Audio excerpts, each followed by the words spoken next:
Mel Street was climbing the charts, playing packed shows, and was becoming one of the strongest voices in country music. But just as his career was taking off, his story turned tragic. On his 43rd birthday, at the height of his success, Mel took his own life. Today, his great-nephew, Joshua Street, joins us in the studio to share a story that only family can tell about the man behind the music, the pain he carried, and the legacy that still echoes through West Virginia today. Welcome back to Almost Heaven, Always Us. I'm Kelsey. And I'm Corey. Let's jump into it. And today we have Joshua Street. Would you do us the honor and introduce yourself a little bit and tell us how Mel was related to you? Well, like you said, my name is Joshua Street, and Mel was my great uncle. He was my pawpaw's brother. And I did not get to meet him personally. He died in '78. I was born in '86, but I've heard all of the stories. I knew him without knowing him pretty much. So You heard all the stories. So what kind of stories did you hear?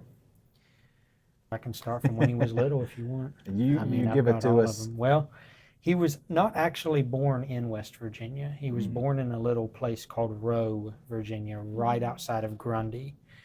And if I'm not mistaken, if you go to Grundy today, they have a plaque birthplace of Mel Street. And so he lived there till he was about, I'm not 100% for sure, but I'm pretty sure he was about 10 or 11, somewhere around in there, when my great-grandfather moved his family to Welch, West Virginia, because he had just got a new job, I think, working on construction. And at that point, there were 4 brothers. See, Mel was the oldest of 4 brothers, and his name isn't actually Mel. His name was King Malachi. Oh, wow. Oh. Yeah. What, for some reason, and I even asked my grandpa, he had no idea. They named the oldest 2 kids after biblical characters and the youngest 2 after presidents. King was his first name, Malachi was his middle name. Wow. And then the second oldest, he was Elijah. I just called him Uncle Lige. And then my pawpaw, he was supposed to be named Grover Cleveland. Why Grover Cleveland? I had no clue. But his name is actually Elbert Cleveland. And the reason why, when he was being born, there was a lot of issues, complications with the pregnancy. I'm not sure if my great-grandmother or my pawpaw were in danger of maybe both of them, but there was a sort of midwife. He kind of did what the duties of a midwife does, and he saved their lives, and his name was Elbert. So in honor of him, they kept Cleveland as the middle name, but named my pawpaw Elbert. And so I joked around with my dad, he has the same name. I said, in some other dimension somewhere, your name is Grover. He said, please no. Albert's bad enough. And then the youngest, his name was Harry Truman. Oh, wow. And I just called him Uncle Truman. They named him that because that was who was president when he was born. So he was born in Virginia, but a lot of his childhood memories came from Welch. And they lived on the Welch Pineville Road on Edmore Holler. Not a hollow, a holler. That's how we do in West Virginia. And he lived there until he was about 22 when he met my Aunt Betty and they got married. When he was little, they used to, even today, but especially back in the 50s, there wasn't hardly anything to do in backwoods West Virginia, so they would swing on trees, play Tarzan. There's a picture somewhere of him dressed up as Tarzan. I wasn't able to find it. One time they convinced my Uncle Truman that he could fly. For some, I don't know how they did it. So they took him to the top of the roof, put makeshift wings on him, threw him off the roof. He didn't fly. He went straight down. And there was a creek that was near their house, and they wanted a swimming hole. So they decided they would take a bunch of rocks and dam up that creek and make themselves a swimming hole. Well, that creek was used for the water for all of the people that lived in that holler. Now when the creek's dry, they're like, where's all the water? So my great-grandpa had to tell him to take all the rocks down and get the creek back. Another interesting story, I can't imagine this, but being born very poorly, they lived in a 2-room shack. In one room, my great-grandparents slept. In the other, the 4 boys shared a bed. One time, there was a bad storm and the creek was rising. And I just try to get a picture of this. Oh, we can't let the creek get into our house. They tore the house down, took it up to a higher part of the hill and rebuilt it. And I said, how long did that take? He said, about a day. I'm like, oh my gosh, I couldn't imagine having to move my whole house. Again, it's not that big, but still, moving your house, that's just something that's completely Yeah. foreign to me. Unheard of Oh, today. that is Yeah. unheard of. But he got his start really with instruments. He was gifted, I think, by my great-grandpa, a guitar with one string on it, and that was it. And you would think, well, what are you going to do with a guitar with one string? He had it on the foot of the bed with him. He took it everywhere. He went to school. He loved that guitar. And eventually, he was gifted some guitar strings, and it was off to the races after that. He learned how to do the whole thing on his own. And I think that's where he finally developed his love for music, to be able to have this. It was like his greatest treasure at that time. He got his start in country music when there was a man, I think his name was Cecil Surratt, and he had a radio station in Welch. And when Mel was, I think, 16, he went to him and said, "Hey, I think I'm pretty good singing. Do you want to listen to me and see if you could put me on the radio?" And he listened to him and said, "Yeah, this guy's got something here." So he kind of put him on, I think he put him on once a week or something on the radio, and he'd play it at night and everything like that. And that was where Mel really started thinking, I can do something with this. Apparently I'm really good. And that was where he developed his love for singing and wanting to actually become a country music singer. So, but it was really hard, obviously, being from Welch, being a nobody. I think his manager said one time, when you look at Mel and where he was raised and where he came from, to be a country music singer, you'd have the same odds of getting struck by lightning on a clear day. It's just not possible. Yeah. But he continued to work at it, and when he married my Aunt Betty, I think he was 22, and they moved to Niagara Falls, and he would perform at different, wherever he could get. During the day, he would work construction and auto body, but during the evening and whenever he would be able to, he could just play at different, I think he played at some place called the Black Stallion Club, on the radio, just anywhere he could get his name out. Do you think that move to Niagara Falls, was that pursuing the music? I think it might have been probably trying to find a way to make money, because he could play at any honky-tonk anywhere.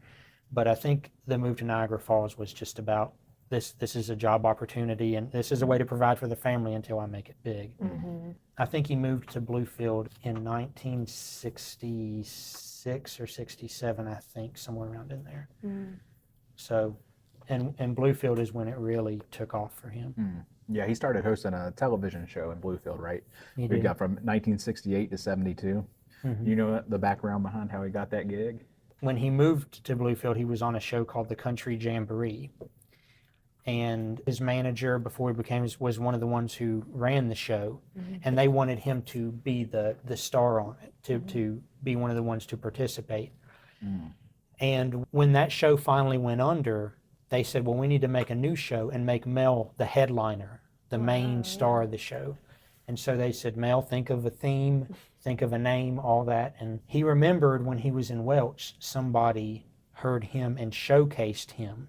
So he thought, what better way? Country showcase. And he had a band called the Swing Kings as well. And him and his band would perform at the end, but in the front part of the show would be other people that he thought had a chance to make it as well. So he would showcase them. While he was working at his auto body shop, people would literally come to him and say, hey, can I sing? I think I might be pretty good to be on your show. And they would perform, and if he thought they were good, he'd put them on, no questions asked. Wow. That's really cool. So I love it whenever people do that. We know our friend Joe Kreitz, he does some more stuff. He's all about empowering the people around and bringing them up with it. Yeah. And then, because you have some people out there that are just about themselves, like, I want to make it big. And then you got the people who's like, if I can go to the top, I want to see who all I can bring with me while I'm going there. Sounds like he was that man. Born in Virginia, but West Virginia made him. It sounds like forged him there in Welch. And then the name King Malachi, I mean, I think he had to go places just based off that name, right? Wow. That's not a name of a person that's just going to have like a boring life. Like that's somebody who's going to go out here and do great things. yeah. Right from the get-go. So, I don't even know where the king came from, because Malachi was not a king in the Bible. So I don't that's know what I was where thinking. that came from.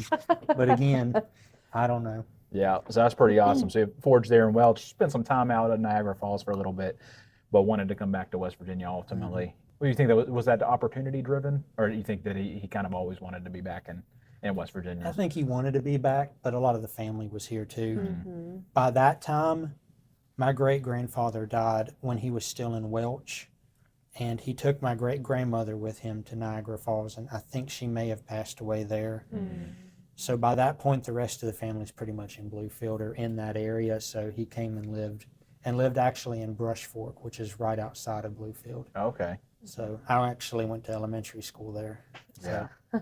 Cool. So obviously family meant a lot to him. oh, And it he did. wanted to return Yeah. and be around family. He's a family-oriented man. Yeah, family was very big with him. He loved his kids. He loved his wife. I've heard stories before, even when he was in Nashville, and he got a call that my grandfather was in the hospital for some reason, dropped everything he was doing to be back with him. I've been told he was all about family, more than he loved performing. His happy place was performing, but family was his big thing. So he goes from the show, and then his name gets even bigger and more nationally known. Basically, from that show, is that Right. really what's launched him? What launched him was the song Borrowed Angel. That was the song that really took him to the next level. I got a funny story about well, not even really funny, just impressive, of when he was an auto body worker at Bluefield. He had 2 different cars, and I can't remember the make. I think it was a Corvair, and they had the engine in the back of the car. And he had one where the back was messed up, but the front was in good shape. And he had another where the front was messed up and the back was in good shape. I didn't believe this story for the longest time, but I've had enough people tell me. He literally cut those cars in half and welded the 2 good parts of the cars together to make a new car. Oh I didn't believe it at my first. I'm like, and they said, honestly, if you didn't know, you wouldn't have been able to tell. Wow. He was that good at A what he did. multi-talented Oh man. my gosh. And my papa said, yeah, I drove that car. You wouldn't have been able to tell. It was, and I'm like, how? Yeah. But, you know, And they were 2 different brands, Two you diff- said? 2 different, no, the same car, just 2 Okay. different cars, but same model. Okay. Yeah. That's But really amazing. funny. Merged together. But the cars were made of metal back then. So, you know, Right. It'd be harder to do today, wouldn't it? again, I can't confirm that with my own, but I've heard it from enough people that Yeah. apparently he did. That's hilarious. All right. So you're saying his first big hit that really launched him was Borrowed Angel. What's the story behind that song? Well, when he was in Brush Fork, he had a neighbor family. The husband was cheating, going out on his wife. The wife found out, and there was a big mess. Well, the woman he was cheating on was also married, but she was talking about how much she loved this husband. She wanted to be with him forever. And Aunt Betty looked at Mel and said, well, she must have been his borrowed angel. And then with him, so he wrote a song about it. Yeah.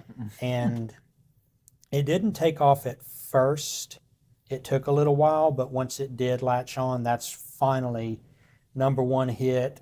Now you've made it. So that was when he decided they're going to have me perform at the Grand Ole Opry and all. So I better move to Tennessee to get closer to be able to Yeah. perform there. I hate that came from that. Yeah. A lot of cheating. Well, That's a But- really good title, though. Yeah. it is a good song. Well, Excuse so me. obviously he was very skilled with songwriting because he was Yeah. able to take a. Well, Aunt Betty had a big assist in that one too. It sounded like. I suppose, yeah. And she's like, I didn't even realize, but apparently. So they were able to take an everyday situation type of thing and turn it into a hit song. So obviously very talented in writing. I was going to ask you, and maybe this question's not so fitting, but did you feel the influence of West Virginia in his music?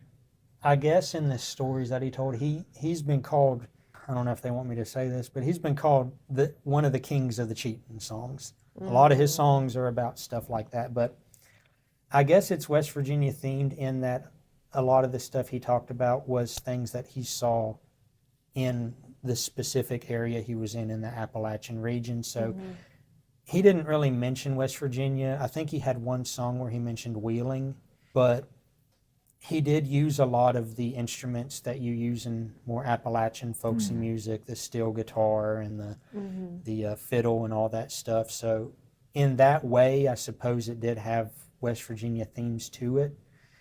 But he tried to sound like George Jones. He idolized George Jones and wanted to sound.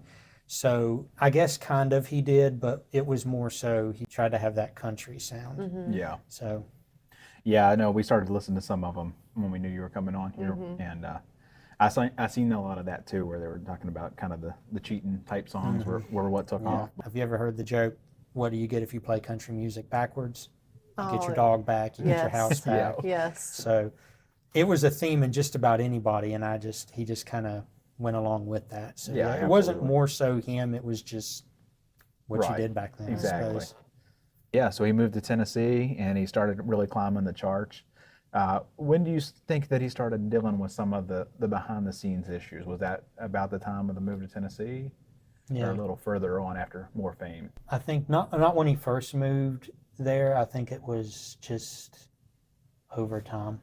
He got overwhelmed, and I think, and it's with a lot of celebrities now too, you get overwhelmed with your schedule. He had to be in Texas, he had to be in New Mexico, he had to be in California, had to be in Tennessee. You got 4 kids you're trying to take care of, you're trying to be there for your family, but the constant demand to be on tour, the constant demand to make more records. Yeah. And he absolutely adored his fans. I was told that he would stay for hours to meet everybody he could and talk with them. Like, I don't just want to shake your hand. Where are you from? What's your name? And you just don't, there's just not enough hours in the day to do what he wanted to do. And unfortunately, it took a toll on his mental health, his emotional health, and he took pills to go to sleep, took pills to wake up, alcoholism, and you just didn't talk about what was going on back then. He was the man. He was this star. He had to show up good for everything and be that person. And I can't show weakness and all that. And Yeah. it's just so easy to fall into that trap of this is the easy way to do it. And eventually it just led to one thing after another. I've never mentioned this on our podcast at all, but I have a severe mental illness, which is called schizoaffective disorder, which is schizophrenia and bipolar disorder.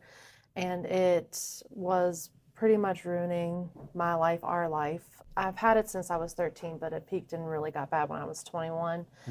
And it really came down to divorce. I'm 34 now, so about 28. Corey was like, if you don't change or start taking medication or seeing someone, like, this just has to be, because it was really bad. But what kept me from getting on medication was thinking, okay, if I do that, like, it's like, even as a woman, I was like, and I don't know if it's a West Virginia thing or what, but I was like, if I get on medication or if I admit this, it's weak. Like, I don't want to show that I'm weak. I don't need help. I can do this on my own, like, whatever. So I understand that, even though it's not comparable to his scheduling and like all of the pressures on him, but I understand the weakness part and wanting to look weak, like admitting that something is wrong with you, and like, oh, now I have to go get help and I have to get on medication and all this. But ever since I'm on several medications, like one is to go to sleep and like all these other things, but it has been life-changing since that. So it's so important to get that taken care of, which you will tell us more about. Yeah. It's not an exclusive thing to West Virginia, but it is something that is in West Virginia, in many West Virginia homes, and that's the silence, the silent pain that you carry. That's obviously something that Mel dealt with as well. Just obviously felt the need to keep it to himself for whatever reason. Like you said, maybe it's because I'm the man, and I don't want people to know that, but I think it's a cultural thing here. Like I said, not exclusively, but also a West Virginia cultural thing, in that a lot of times people will feel like, is that something I can really go share with my family? Or are they going to accept that in my community? Are they going to accept that?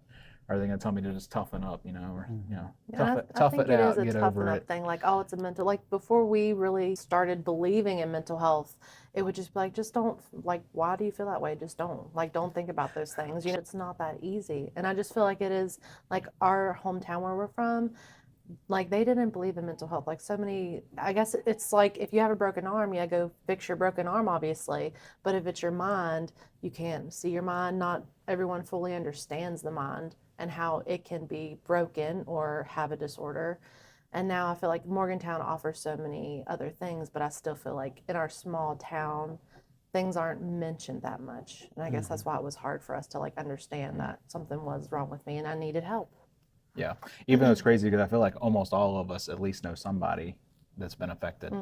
We all have connections. We all know that person that comes to mind when we think about these stories. So it's still a really common thing, obviously. But I think it's starting to get a little bit more socially acceptable, and that's good. And I hope it continues to do so. And I hope that anybody out there listening that's going through something like that and carrying that silently is able to open up and share that with somebody that can give them the help that they need.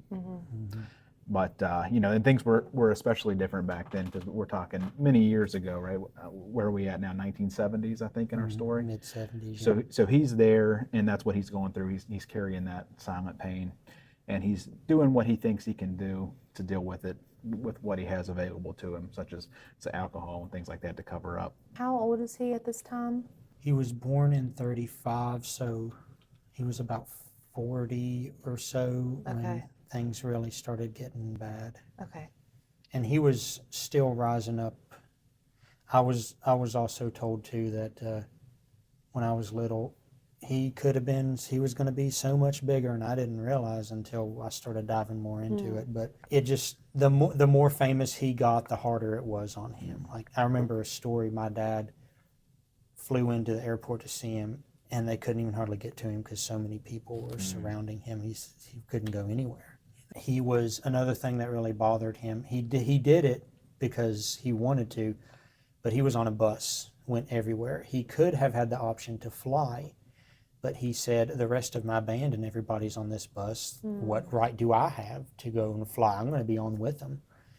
And I think that really bothered him as well, to just be traveling all the time, and to just, I got to be here, my kids are, and now I'm on all these things, I'm addicted, and it's starting to really hinder my family life as well. They're starting to really pick up on what's going on here. And finally, it came to a point where, how do I word this? Choices were made that really threatened his marriage and his family in general.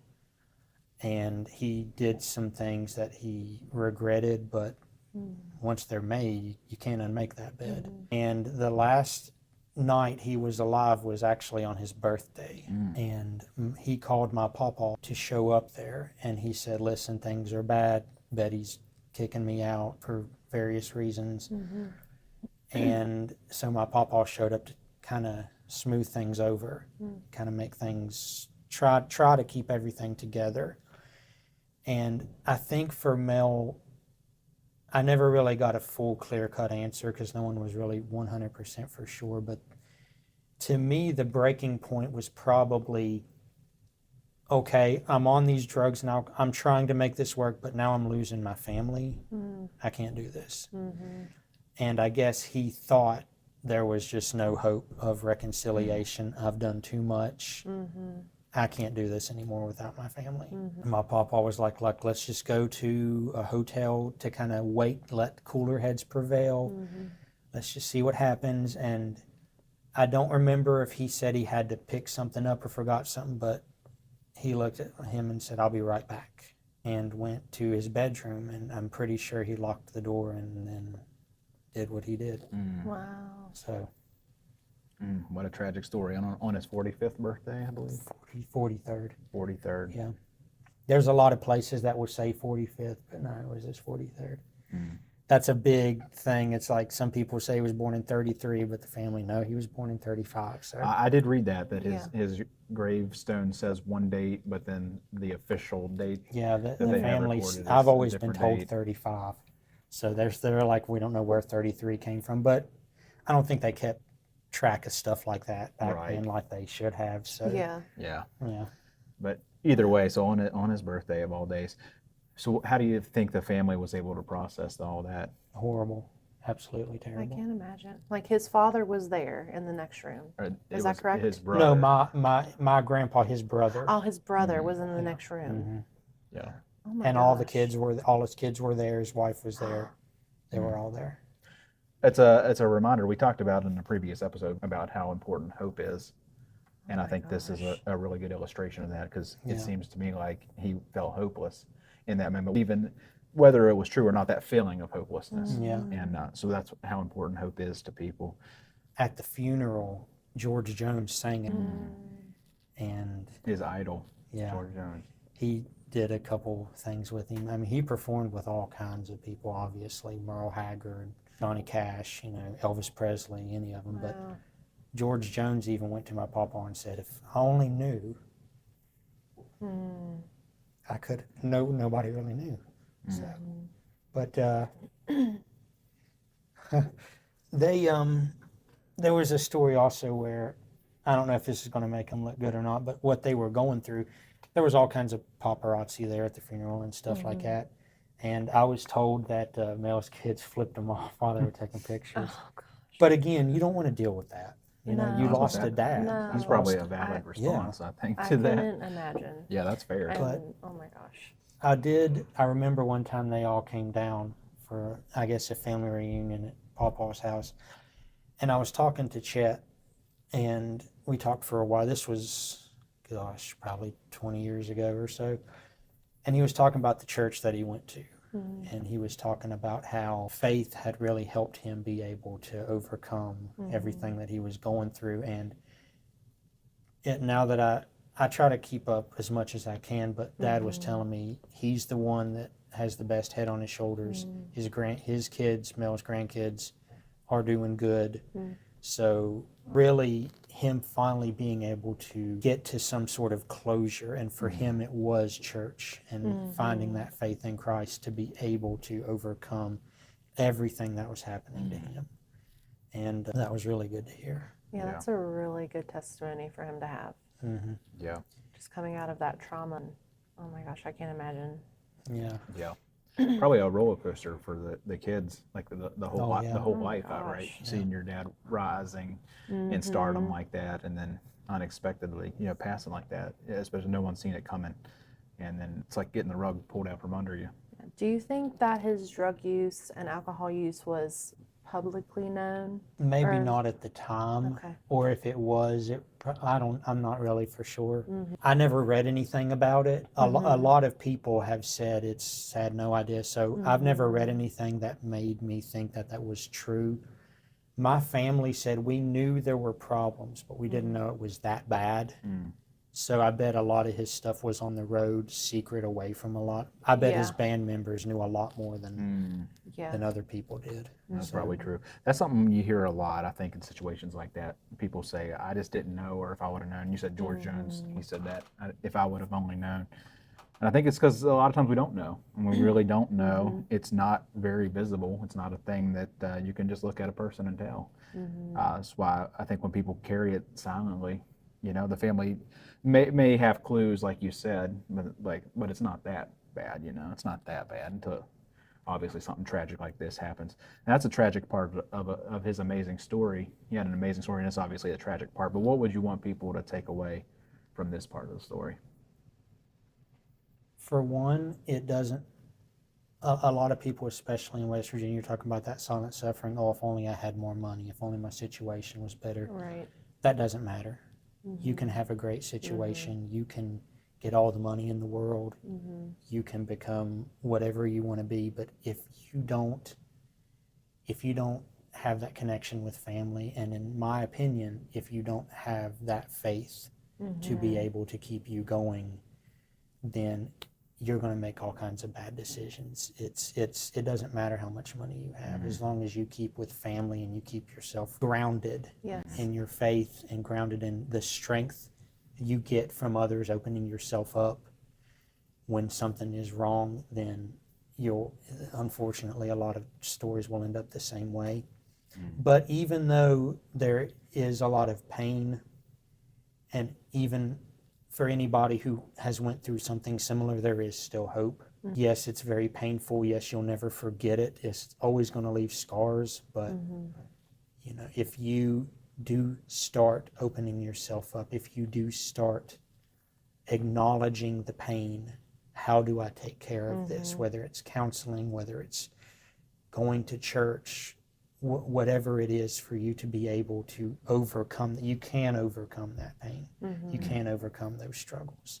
Yes. So, Yeah, and like you were saying, where people are saying people act, well, I guess there's more ways to access help. Like even no matter where you are, there's so many ways you can access help now. Online, they have like thebetterhelp.com. So I feel like no matter where you live, like I know a lot of people in like southern West Virginia from videos that I've seen, they're just like, well, there's nowhere to go, there's no one to talk to, so I'm just gonna just do drugs, and that's how I'm gonna cope with it. But there is hope. There's so many ways that you can There contact is. someone to help you. Mm-hmm.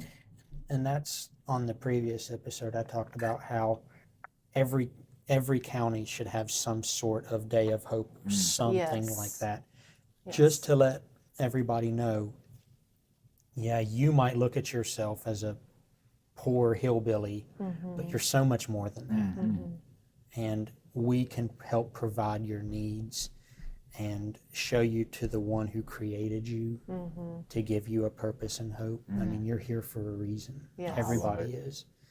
And that's really important to hear. And in my own personal life, I've told you all, I've been to the precipice before myself. And sometimes it was a phone call from a friend. Sometimes it was just fear, because I eventually stopped listening to the lies. The reason I'm still here today is because I stopped listening to the lies. Yeah. And that is another thing. Anybody who's struggling, stop listening to the lies, because that's what they are. 100%.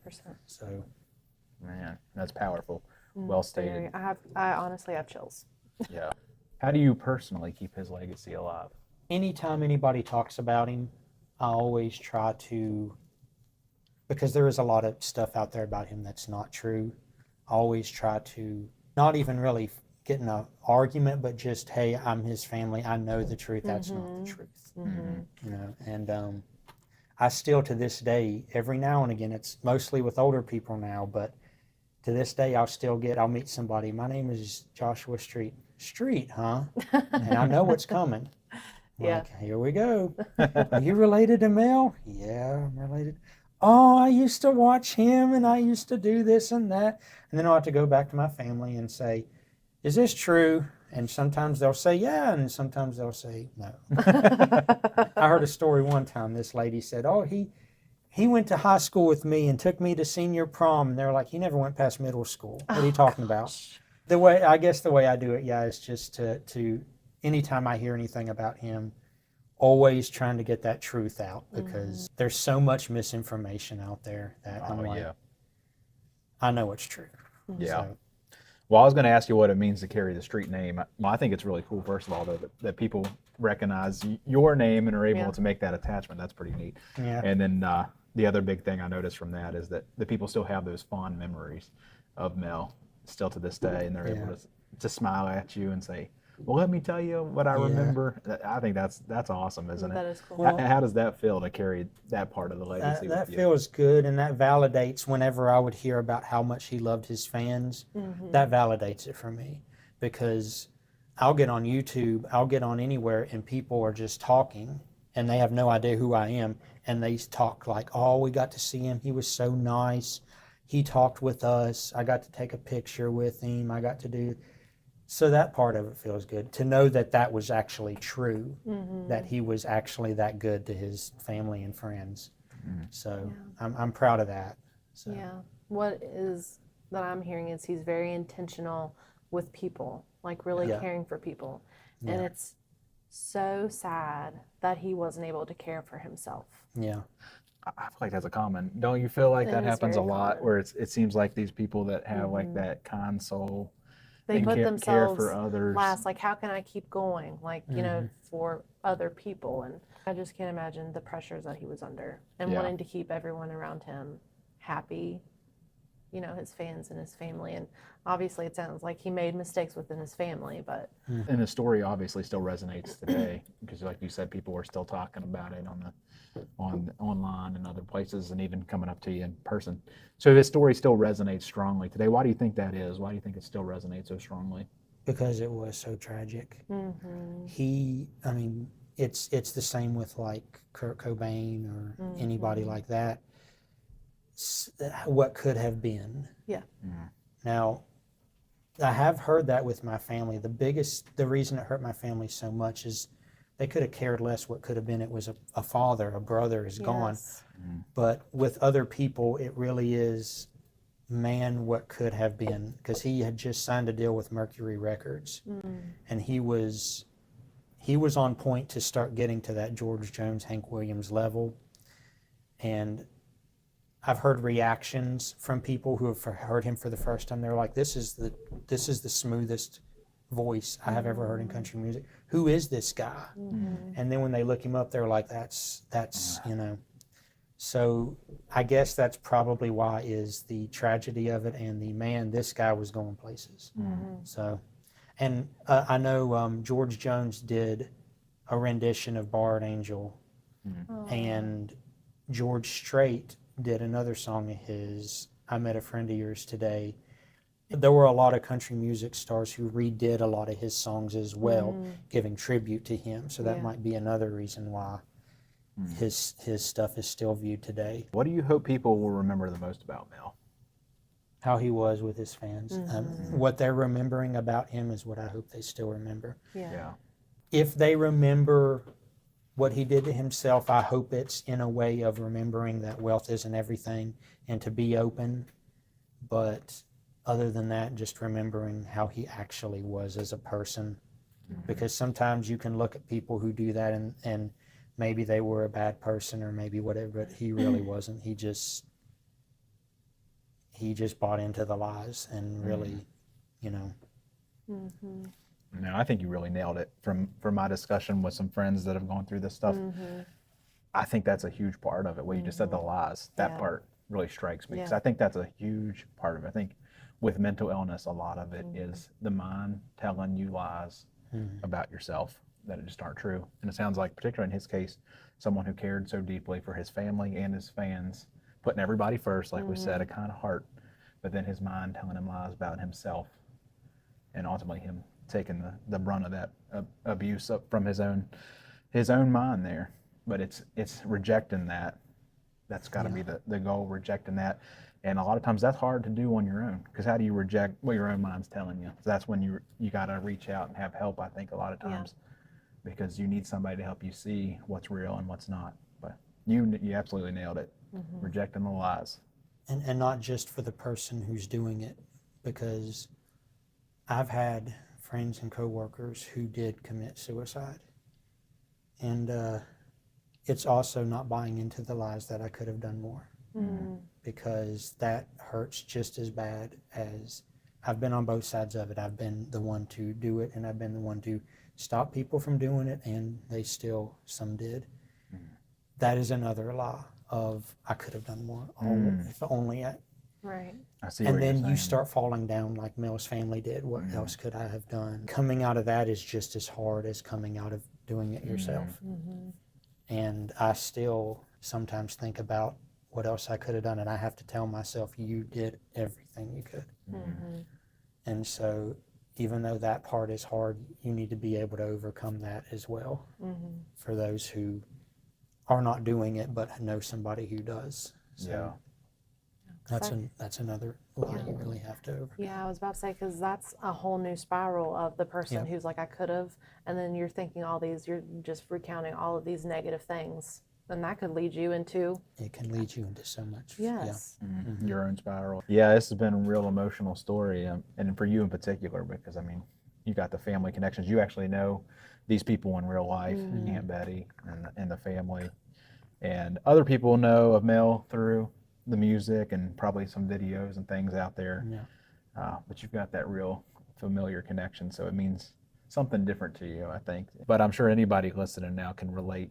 Like you said, we all know people. We've all been in some form involved in a situation, I think, like this, where we know somebody who's either considered or gone through with it. And like you said, it's the not knowing. Is there anything else that you would like to share that we haven't mentioned yet?